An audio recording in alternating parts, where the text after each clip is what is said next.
Confucius Teachings on Building a Happy Life. 39. Guidelines for being a good person. A foundation for Mahayana Buddhism practice.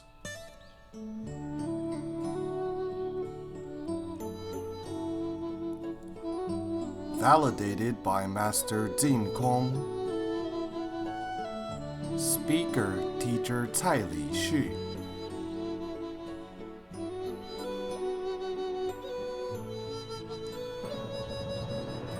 Elaborating Dizigui in detail. 39. Hello, my friends. Let us look at the next chapter on Become Close to the Benevolent Ones. We mentioned before that the word benevolent, 人, is a compound character which connotes two people. Which are these two people? It is to think of others when we think of ourselves.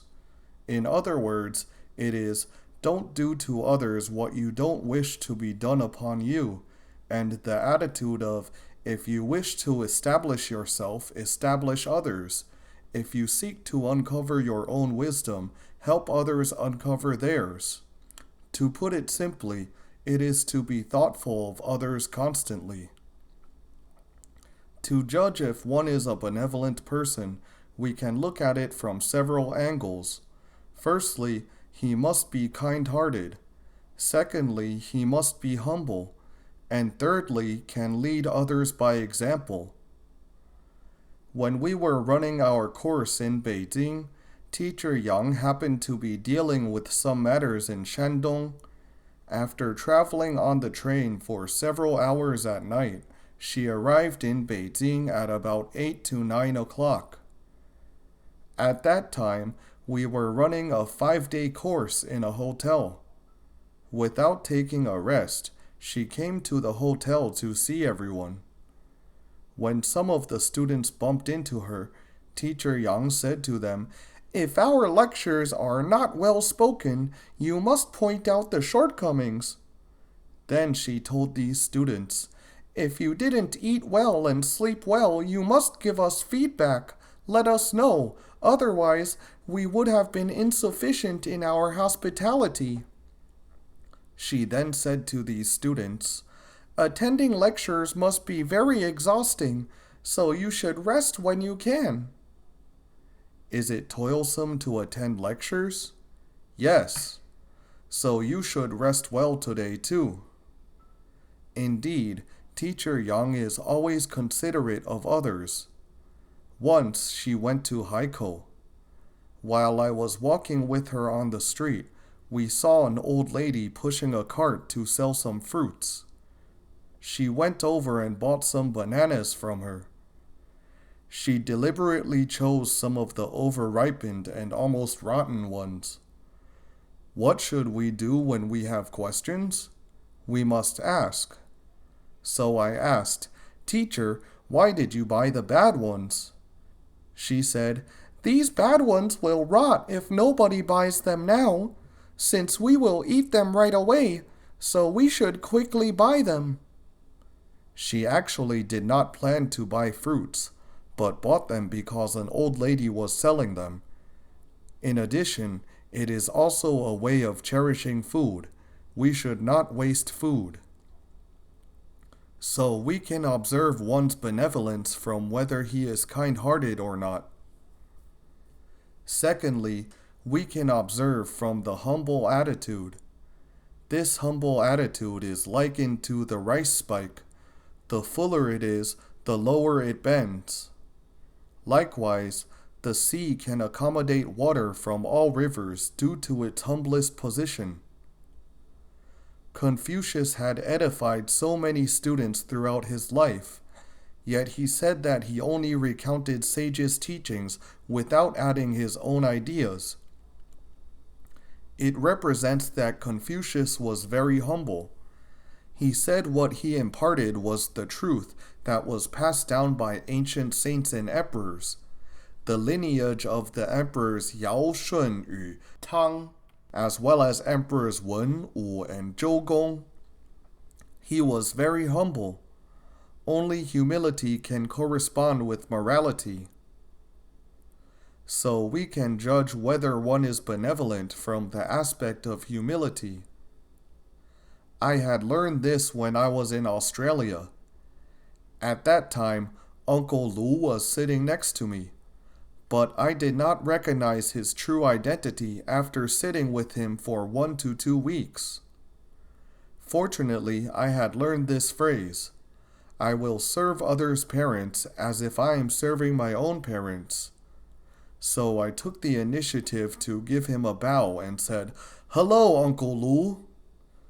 Otherwise, I would have lost the opportunity to learn from him, and the result would have been completely different. From this incident, I also gained a deep understanding of how a truly virtuous person looks. They are amiable and very humble. Since then, whenever I join a new group, I will never be deceived by others.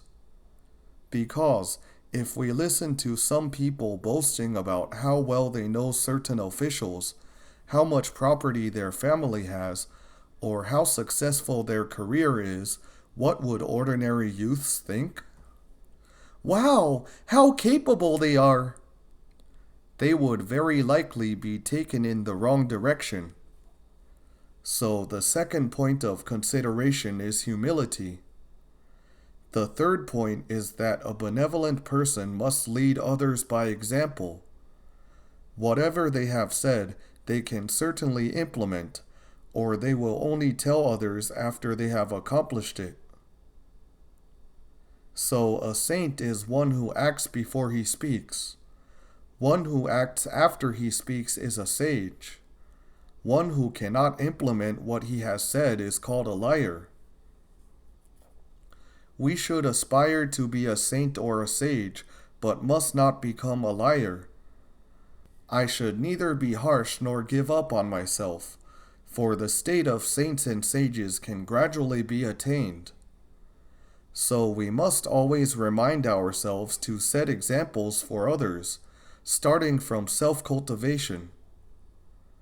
I once went to the memorial hall of teacher Li Bingnan and felt deeply that he had always been leading by example. He had worn the same clothes and never replaced them for decades, yet they still looked unadorned and very clean in the exhibition. He had demonstrated to us the attitude of cherishing things. His undergarments and socks had been repeatedly sewn up. The visible parts of his clothes were very neat. It represents his respect for people. But he tried his best to patch the unseen parts, which represents the attitude of cherishing things. Did Teacher Li have many students? Many. Were there many people offering him clothes? A lot. But he would give them to other people. He could always see the needs of others. Teacher Li lived to the age of 97 and was still giving lectures then. His students said to him, "Teacher, since you have so many students, please let us help you deliver the talks. You don't have to work so hard." At the age of 97, how did he get onto the podium?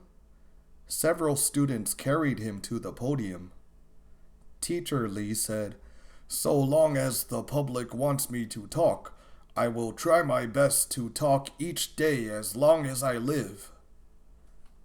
This kind of attitude is indeed leading others by example. Teacher Li had a poem which goes, "Never changed my warm-heartedness, simply due to the sympathy to those who are still in darkness. I only wish my light illuminating far away, so I will burn myself without any hesitation." From this poem, we can see that he would never lose the heart of helping others. He felt deep sympathy for those who are in the darkness, those who are not able to find a way out, as well as those who have not yet uncovered their wisdom. He treated them all with deep sympathy. As long as he could make light appear before their eyes, he would not hesitate to burn himself to illuminate others. So this elder had demonstrated to us the spirit of sacrifice and dedication. And his student, Professor Shi Jinkong, took his teacher's aspiration as his own. My teacher, Professor Shi Jinkong, is already 80 years old and is still running about the world for religious solidarity and world peace. The Venerable Master once mentioned in his lecture, "You young people must bring forth the mind of benefiting people. I am so old and still traveling around the world. If there is any youth who is willing to come out to contribute his effort to society, to the country, and to the world, I am willing to kowtow to you." When my teacher said this, we as students felt really ashamed. Being able to encounter such a great teacher to guide us, we should cherish it.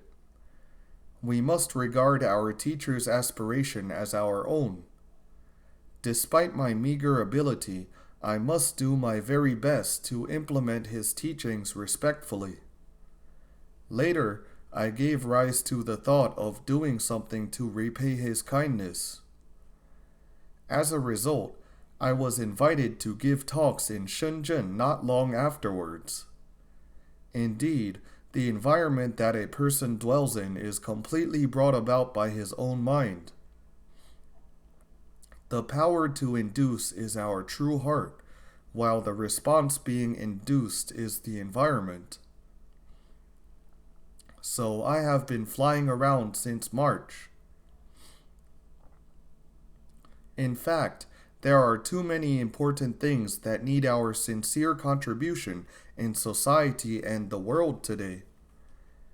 There are indeed many things of great urgency needed to be done in families, groups, and nations. And for these matters to be successful, what must we do? We must bring forth an aspiration. I believe when one has good wishes, heaven will surely bless him. I am elated to be able to learn from so many virtuous elders. I must be rigorously vigilant so that I won't perform badly and let down the guidance and teachings of so many teachers and elders. In the year before last, I lived in Taichung for half of the year. Teacher Yang took me to pay respects to teacher Xu Xingmin, who was almost 80 years old. As it was New Year's Eve, the streets were very crowded, especially nearby some overcrowded markets, so we were almost 20 minutes late. When we turned onto the lane of Teacher Xu's house, he was already waiting for us at the entrance of that alley. Why did he do so? Because he was afraid that we could not locate his house. We saw him standing there waiting for us respectfully. This left a deep impression on me. The knowledge and wisdom are definitely not shown by how you talk, but by how you implement it. So we must lead by example. Often, Teacher Yang has to travel around China to handle many matters. Sometimes, right after getting off the plane at around 10 to 11 o'clock, she would immediately start to work without taking a rest, because there were many affairs relating to Mahavapuya Cultural Charity Network. She often worked until 2 to 3 o'clock in the morning. One time, she felt a little uncomfortable due to a cold, but she did not take a rest because of the heavy workload. Surprisingly, she felt she had recovered after staying up until past 4 o'clock. What healed her cold? The awe-inspiring righteous energy can disinfect. Afterwards, staying up late will cure a cold became a popular saying in Beijing.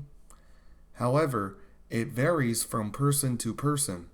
It is only effective when one dedicates himself to saints and sages' works, as well as public affairs, and it won't work otherwise. These are excellent examples given to me by these elders. I always keep them in mind. I also cherish opportunities of being able to become close to the benevolent ones. The number of times I actually met with Uncle Lu during this period of time may be counted on one hand. But I would seize the opportunity to learn from him every time I went back to Taiwan. Uncle Lu often talked much more than me in a day. Sometimes he talked to some youths after classes at night, and his voice had turned a little hoarse, yet he would feel neither weary nor tiresome. Indeed, a virtuous person can always implement leading by example. When we observe from this point, we can then be sure that such a person will be a role model and a good spiritual friend.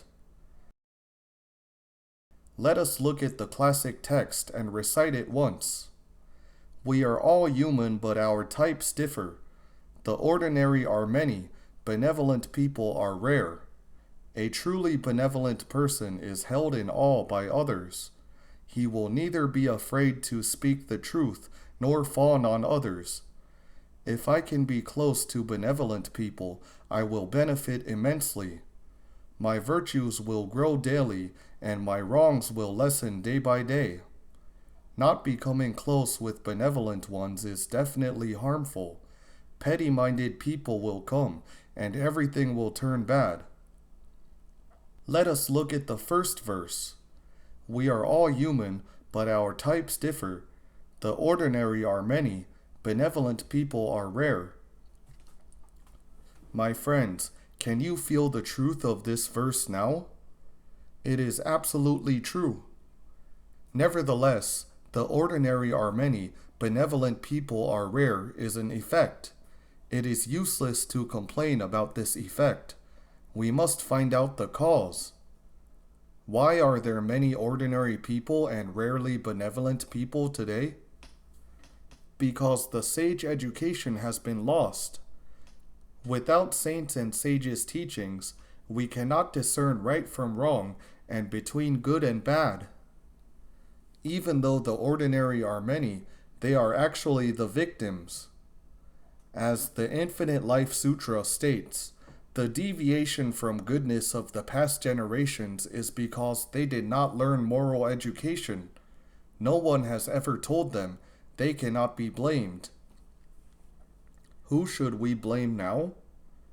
If we blame the previous generation, they would say, "I have never learned either." Should we keep looking who to blame? We should stop digging up the past. Where should we begin to change? We should start from our generation. We must not let sage teachings be buried, but reveal them to illuminate the world. Due to the loss of sage education and the increasingly serious extrinsic bad influences, people today, lacking internal foundation plus being threatened by enormous external temptations, are bound to rout like a landslide. So we should not be concerned about who are those ordinary ones, but what should we do in the first place? We must take a firm stand to make sure that we will not follow the crowd. When you have gained a foothold, you can then reach out to help and support others. After we have gradually improved our abilities, we can then extend our self-cultivation influence to harmonize family, govern a nation, and bring peace to the world. We must have confidence. So long as one's root is firmly established in sage education, he will never get carried along by the tide. He can absolutely transform himself and further transform a family, a group, and a society. We must have this confidence. When we taught this verse, "The ordinary are many, benevolent people are rare," we would tell the children, Even if we have stopped throwing rubbish, others may continue to do so. So we must teach children the attitude of learning to be a teacher of others and behaving as a paragon to society. Moreover, we have to tell children that we must not let 5 plus 2 equal 0. What does it mean 5 plus 2 equals 0? This is a very common mathematical question. Have you gotten it right? 5 plus 2 equals 0, or sometimes it can be less than 0. This means that they have attended 5 days in school, but on Saturdays they will play until midnight and sleep till noon the next day. Is there any progress made after slacking off in these 2 days? It is lucky enough if they showed neither progress nor regress. What would happen to them? Most of them would regress to less than 0. When we told the children this formula, what was their reaction? They burst into laughter. We then told them we should never be like that. When we go home, not only should we set good examples for other children, but must also be a role model for our parents. These children made us very proud. They still get up at 6:30 and recite Dizigui at 7 on weekends. Once, a mother was afraid that her daughter did not get enough sleep and did not wake her up. When she walked out of her room and saw the clock in the living room showing past 7, she burst into tears. This child's attitude has become her second nature. That cry was not just because she did not recite Dizigui. What was the other more important factor? She failed to follow the teacher's instruction. How did she treat the teacher? Very respectfully. So the ordinary are many, benevolent people are rare. Understanding this fact, we should often encourage ourselves and improve our abilities. Next, a truly benevolent person is held in awe by others. He will neither be afraid to speak the truth nor fawn on others. If one is truly a benevolent person, most people will be in awe of him when they see him. Thus, in the Analects, Confucius students described their teacher as such. Seen from afar, he looks stern. Looking from a distance, they saw their teacher was very austere and dignified. It made people give rise to a respectful mind. When approached, he is amiable. When they really approached him and discussed their learning with him, they felt that he was very warm-hearted. Since Confucius was a benevolent person, he was thoughtful of others at all times, and his words were always meant to uncover their wisdom, so they could certainly feel that their teacher was thinking of them. That is why, when approached, he is amiable. He is held in awe by others. He will neither be afraid to speak the truth nor fawn on others. This means that there were absolutely no taboos in his words. He could speak frankly to you because he does not have selfish desires, thereby he is upright. There is a motto which goes, when one does not have selfish desire, his virtue can then stand upright like a 1,000-foot cliff. A benevolent person will never pursue fame and profit, so they will use frank words to guide and help us. They will not fawn on others. This refers to flattering and toadying. Since they are upright with no selfish desires, neither do they beg nor act in the manner of ingratiating others. Next, if I can be close to benevolent people, I will benefit immensely. My virtues will grow daily, and my wrongs will lessen day by day. We must also understand the genuine implication of this teaching. Does it mean to learn from benevolent people once a month or two? How often should we do so? All the time! Good answer. Let's give her a big applause. May I ask, how do we do it all the time? We would not be able to read Dizigui when we are walking down the street. So how do we implement the principle of all the time? By genuinely practicing and remembering the teachings respectfully. We must familiarize ourselves with the entire contents of that classic so that we can imprint them on our minds. In addition, there is a core method which is the condensed essence of Chinese culture. Only 3 words it can enable us to observe whether we are in accordance with the saint's teachings or not. Which 3 words are the core of Chinese culture?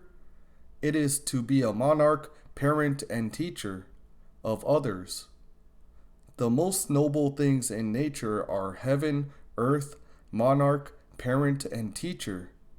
Many provinces in China still set a tablet for heaven, earth, monarch, parent, and teacher in their ancestral hall. In fact, to be monarch, parent, and teacher is to implement the virtues of heaven and earth into our self-cultivation, harmonizing our families, and contributing to society. Consequentially, the Chinese have a special respect for their monarchs, parents, and teachers. In addition to their identities, the monarch, parent, teacher have their essential significance. As long as we constantly ask ourselves, have I been others' monarch, parent, and teacher, we can then always stay on the path of saints and sages. Many people say, I'm not an employer, how can I be a monarch? In fact, the monarch signifies leading by example or teaching through action. Next is be others' parent. Parent here implies caring and loving, regarding others as our own family members. The following is to be others' teacher. Teacher here connotes giving guidance in accordance with their aptitude. It is to grasp opportunities to give verbal teachings and guidance. Be others' monarch, parent, and teacher can definitely solve all the problems among people. When the problems among people can be solved, can we solve societal issues?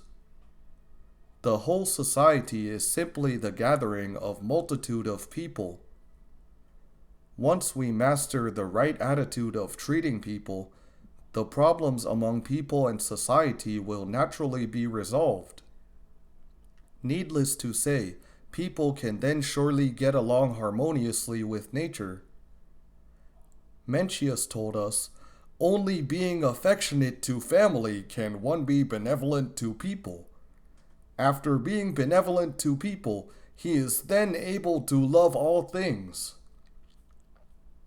Observing this sequence, one will naturally extend his benevolence to care for and respect all things. So world peace can be realized as long as the relationship among people is well managed.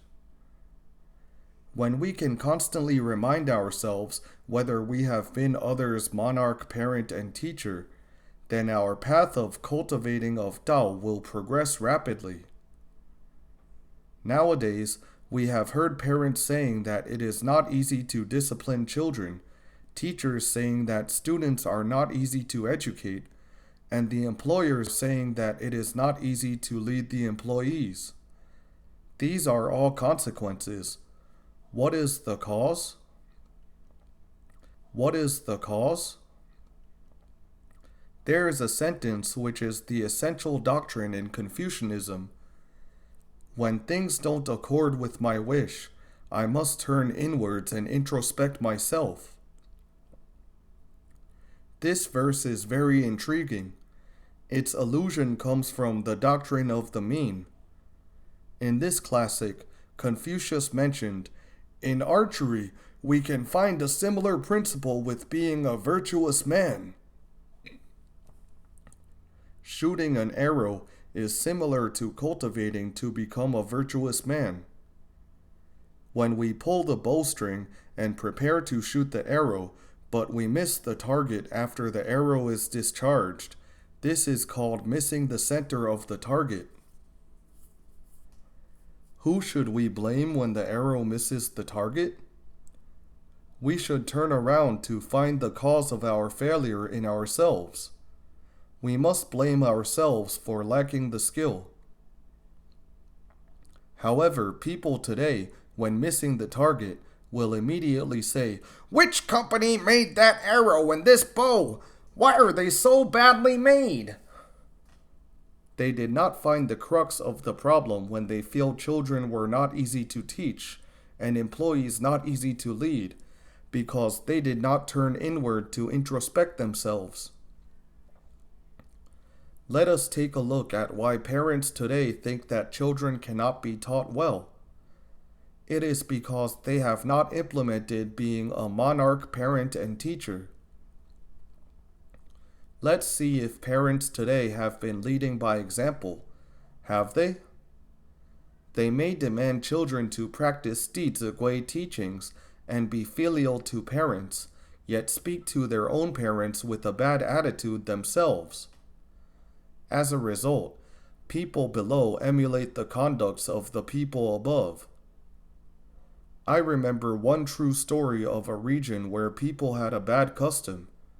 When their parents were too old, the children would carry them up to a mountain and leave them there, while they would return home by themselves. The grandson, who could not bear to see this, kept persuading his father not to put his grandfather on the mountain, but his father refused to listen. Later, he followed his father to carry his grandfather up to the mountain. After they put down the grandpa and prepared to go home, the grandson took his grandpa out of the bamboo basket and took the basket along. His father said to him, "Just leave the basket there. Why did you pick it up?" The grandson said to his father, "I am taking it home so that I can carry you up the mountain in the future." Was this grandson wise? Yes. He used this expedient approach to awaken his father's filial piety. His father thought, "If I'm not filial, my son will learn from me and not be filial to me." So if parents do not set a good example, then it is like a house where the lower beam will go aslant when the upper beam is not straight. The more people I come into contact with, the more I deeply feel that the influence of the family education is absolutely true. As parents, we must first consider whether we have been a monarch to our children. Parents will surely say that they have been a parent because they have been going all out to make money every day for their children. Isn't this a loving parent? If wisdom is absent in love, then to love someone is actually to harm him. The consequences will be rather serious if we spoil children. A saying in Hokkien dialect goes, "Doting on your pig, it will turn your stove upside down. Doting on your son, he will become infilial. Doting on your wife, she will cause chaos. Doting on your husband, you will cry at midnight. Doting on your daughter, she will have difficulty accepting the family rules of her in-laws." Look, the local sayings always contain the deep wisdom of life. These local sayings were filtered to only leave the essence and passed down from our ancestors. One sentence can be a great reminder to our lives. Let us look at the verse, "Doting on your pig, it will turn your stove upside down." If you spoil your pig, it will run into your kitchen and overturn your stove. How realistic is this saying? People today raise a dog but never train it well, so it runs to the owner's bed and wags its tail. When the owner says, "Get out of my bed," it still ignores him because it knows where your bottom line is. Even a dog can probe your bottom line. Can people do so? So when we educate children, we must be very principled. Otherwise, children will see through our weakness. We should not even dote on pigs, let alone dote on people. Therefore, if you dote on your son, he will become unfilial. I once heard a case from a friend. There was a couple who raised 6 sons. Were they happy? All 6 children are sons. The couple bought 6 houses for all 6 sons and married them 6 wives. 1 son, 1 wife. Ha ha ha. Everything was arranged for them. Aren't such parents great? How did the parents end up? They had no place to live. Is this considered loving their children? It is harming them. If parents were to help their child do everything since he was young, what attitude will he develop? I deserve everything my parents did for me. In the end, the eldest son still had a little conscience. He built a small wooden house next to the pigsty for his parents. The neighbors could not bear to see this and told the couple, "Sue your 6 sons!" Should they do so?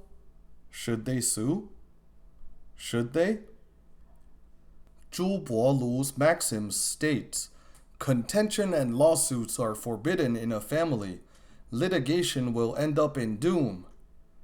Had they won the lawsuit and every son had to take turns to support the couple for 2 months, for instance, what would have been the ending? Their daughters-in-law probably would throw meals to them and say, "Hurry up to eat!" They originally could have lived for 10 to 20 years after retirement, but they might have only 3 years to live after being supported by 6 sons in shifts. They might get driven mad every day and contract cancer. Had they known the consequences, would they have done what they did? So we must educate children with virtues as their root. This is to truly love them. Next, doting on your son, he will become unfilial. Doting on your wife, she will cause chaos. So even your wife, you should not dote on her. If you do, she will act irrationally by crying, whining, and threatening suicide. You will tremble when your phone suddenly rings while you are at work, wondering if your wife is trying to make a fuss again. In the end, your career and family will be messed up. So what kind of woman should we marry? One with virtues. Do men today know this? They do not know. But we cannot blame them. They have never learned the first poem entitled Guanju in the classic of poetry, which reads, "Guan Guan cry the ospreys on the islet in the river. A clement fine lady is the perfect match for a gentleman." Why is Guanju the first poem in the classic of poetry? And this poem unexpectedly talks about a bird and a clement fine lady? The classic of poetry is a rather important classic in China.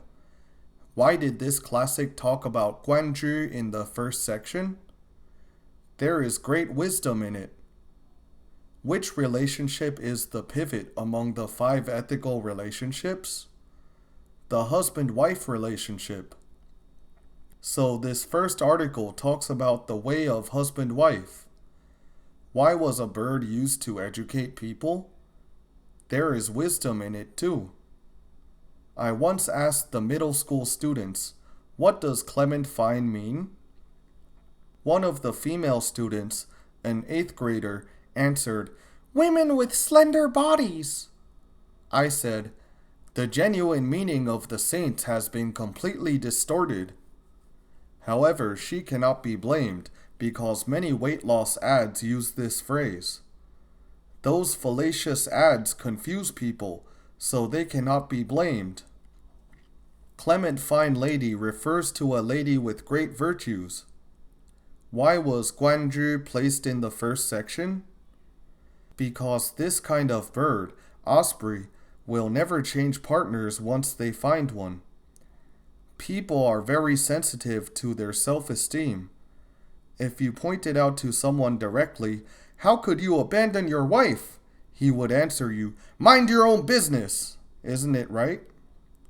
But if you use this poem to tell him, "You see, even the bird is unwilling to betray its mate.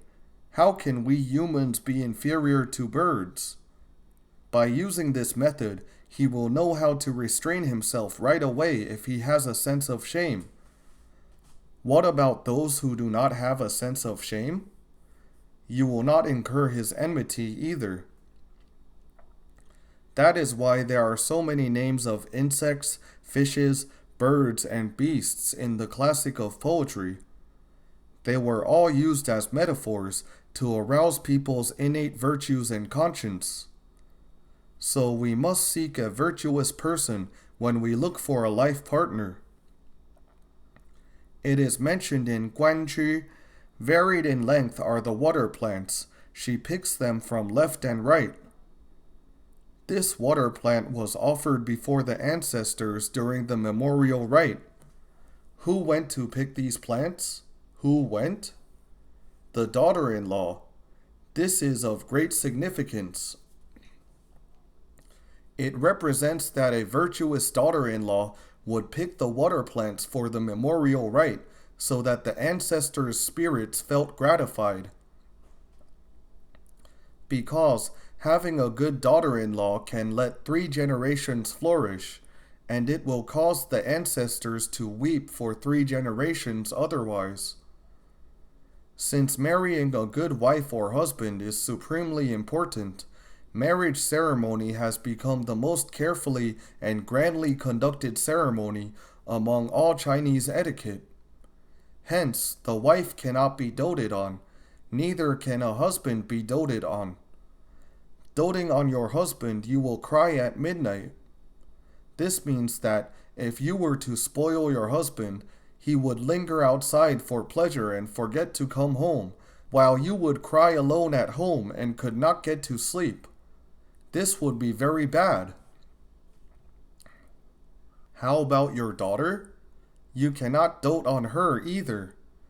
If your daughter is spoiled, she will possibly bring chaos to her in-law family. So educating your daughter is a crucial task. Many young ladies today have fiery tempers even after they get married. Often, when their temper flares, they would say, "I am going back to my mother's house." To no surprise, her parents say to her, "It's okay, come home, we will be your backer."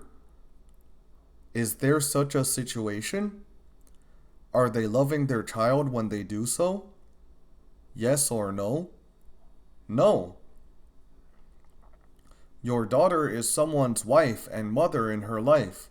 She must learn to exercise forbearance and know how to forge herself in different situations. If she retreats right away when facing tests, then she will never be able to learn the skills that she should acquire in this life. So we must not dote on our daughters. I remember when I was little, my maternal grandparents came to our house. Their visits to our house can almost be counted with 2 hands. Every time my maternal grandma came, she would hold my paternal grandma's hand and said to her as they walked, "My daughter does not talk sweet enough. My daughter does chores like a snail. My daughter has many shortcomings." Along their way to the door, she would name all the weakness of my mother. When the 2 elders sat down, my paternal grandma would say, "This daughter-in-law is superb. She is good at this, good at that." I was puzzled by what I saw. I did not understand at that time, but I do now. We must first tell the weak points of our own daughters and leave their positive points for the mother-in-laws to say. So only with sophisticated skills in dealing with interpersonal relationships can we create symphonies everywhere. and these sophisticated interpersonal skills can only be learned from elders who have experienced many life tests. So young people must pay attention to ethics. We must respect elders and honor sages, or else we will suffer great loss in life. Only when parents love their children with the correct method can they be regarded as parents. Next, what else must we accomplish? Be children's teacher. We must cherish opportunities to educate them when we should. Some parents' sensitivity to education is too low. They did not grab the right time to teach their children when they should. Gradually, when their children have formed bad habits, it will be too late to educate them. Why do parents fail to educate their children? What do they not constantly observe? Be a monarch parent and teacher for their children. Likewise, why do employers fail to lead their staff successfully? Why? Perhaps they only hold the title of manager or general manager, but fail to lead them by example. Will the subordinates be convinced? Very difficult. Apart from being manager, do you regard your staff as your family? If you don't, will the working atmosphere be good? No. Your staff may feel like they go to work every day like a machine. As a superior, when you go somewhere for a vacation, for example, you can buy some local delicacies to share with all the employees. They will feel that this leader is always thoughtful of them. When you manage the atmosphere of a company like a family, you have implemented being a parent. Furthermore, being a teacher. New employees must have many things that they are not familiar with or do not know. You should always reach out to support and guide them. When you can be a monarch parent and teacher, I believe your staff will be very convinced by you and will respect you greatly. Lastly, teachers who wish to educate children well must also lead by example, being children's monarch. They should treat their students as they treat their own children, being students' parents. In addition, they must spare no effort to guide children, being children's teacher. As long as we have implemented being a monarch, parent, and teacher, we can certainly educate well our students and lead well our employees, as well as teach well our children. Hence, when we are able to observe ourselves constantly with being a monarch, parent, and teacher, I believe that your virtues and wisdom will grow by the day. We will stop here for today. Thank you. For MP3 and full transcripts, please visit mahayanapureland.org. No copyright.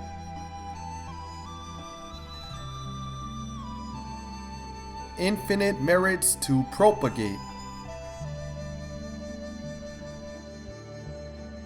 Filial to parents, respect to teachers.